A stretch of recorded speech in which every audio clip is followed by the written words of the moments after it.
चिंता जताई है। भारत में दूसरी लहर की पीक अभी बाकी है, ये कहा अमेरिका ने। यानी हम जिस दूसरी लहर के बीच से गुजर रहे हैं, अभी ये अपने पीक पर नहीं पहुंचा है, अपने मैक्सिमम लेवल पर नहीं पहुंचा है। भारत का कोरोना संकट बहुत गंभीर है, अमेरिका ने ये चेताया है। भारत में हर रोज बड़ी संख्या में केस बढ़ रहे हैं, तो दूसरी पीक कब तक देखते हैं डॉक्टर मलिक आप? बताऊं, यूएस से ब्राजील और अगर यूके को हम देखें तो पहली वेव के बाद में 2 महीने का गैप रहा था जिसमें शांति रही थी और उसके बाद पीक आई थी और पीक चढ़ने में लगभग 1.5 महीना लगा था। उस अगर हम हिसाब से चले, हमने भी बिल्कुल अमेरिका और यूके को ही फॉलो किया। हमारी पहली वेव के बाद में कुछ टाइम शांति रही, उसके बाद हमारे केसेस बढ़ने शुरू हुए और वो केसेस एस्केलेट नहीं हुए, बिल्कुल वर्टिकली प्रोग्रेस कर गए हैं और आज हम 4 लाख से पार कर गए आंकड़ा।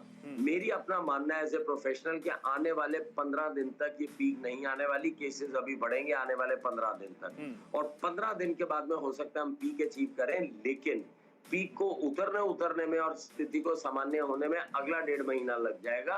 तो ये हम जुलाई के फर्स्ट वीक तक पहुंच जाएंगे इस क्राइसिस से निकलने के लिए। इसीलिए मेरी विनम्र विनती है सब लोगों से कि अपने आप को बचा के रखें। स्थिति गंभीर चिंताजनक है। केवल आपने जो बात कही है, मुझे तो ये लगता है इसका मतलब यही है कि सावधानी सुरक्षा है और आप अपनी सावधानी इतनी ज्यादा रखें, इतनी ज्यादा आप सुरक्षा बरतिए ताकि ये कोरोना आप तक पहुंचे ही ना। वैक्सीन के लिए एलिजिबल है, वैक्सीन का टाइम आ गया है, वैक्सीन लगवाइए। नहीं वैक्सीन लग पा रही है तो मास्क कोई वैक्सीन समझिए और डबल मास्किंग कीजिए, ट्रिपल मास्किंग कीजिए। घर से बाहर मत निकलिए, लेकिन बचिए इससे, क्योंकि अभी बहुत दूर है दिल्ली, यानी बहुत दूर है अभी स्थिति सामान्य होने में। भयानक हालात के बीच उम्मीद बढ़ाने वाली ये खबर है और ये भी जानिए, सरकार के सलाहकार वैज्ञानिकों का बड़ा दावा है 5 मई के बाद देश में केसेस कम होने लगेंगे।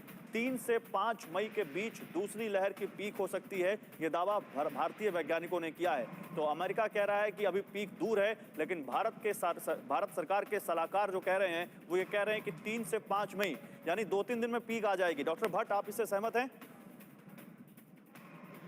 जी बिल्कुल, जो भी हमारी प्रेडिक्शन है कि उसमें पीक जो है वो कम से कम एंडिंग मई तक पीक है हमारी।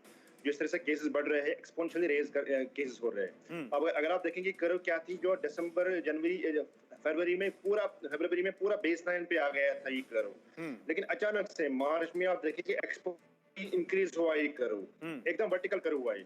तो हमें उम्मीद है कि बाय द एंडिंग में ये जो कर्व, खतरनाक कर्व चल रही है आगे, ये बयान कर्व है जो कम से कम ये एंडिंग मई तक इसमें फ्लैट ना आएगा। तो हम उम्मीद करते हैं कि हम ये जो अभी वबा फैला है हमारे भारत में, तो ये कम हो जाए। नहीं, लेकिन सरकार के वैज्ञानिक तो कह रहे हैं 3 से 5 मई, और आप डॉक्टर मलिक कह रहे हैं 15 दिन अभी और लगेंगे कम से कम पीक तक पहुंचने में।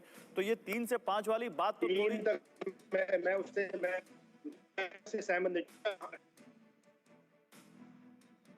ठीक है, आपकी आवाज नहीं सही से आ रही है। अच्छा, मैं जैन साहब के पास जाना चाहता हूं। जैन साहब, इस बीच सरकारों को जो गृह मंत्रालय की गाइडलाइंस आई है कंटेनमेंट जोन को लेकर, और इसके अलावा कैसे लोकल लेवल पर इसको संक्रमण की चेन तोड़ी जाए, क्या एग्जीक्यूशन में भी कोई दिक्कत दिखती है? क्या वो एग्जीक्यूशन सही तरीके से नहीं हो पा रहा है? क्योंकि इतने सारे लॉकडाउन के बाद, इतने तरह की पाबंदियों के बाद भी केसेस रुक नहीं रहे हैं सर। देखिए, अभी तक कई स्टेट्स में इलेक्शंस चल रहे थे, यूपी में भी लोकल बॉडीज के इलेक्शंस चल रहे थे, कहीं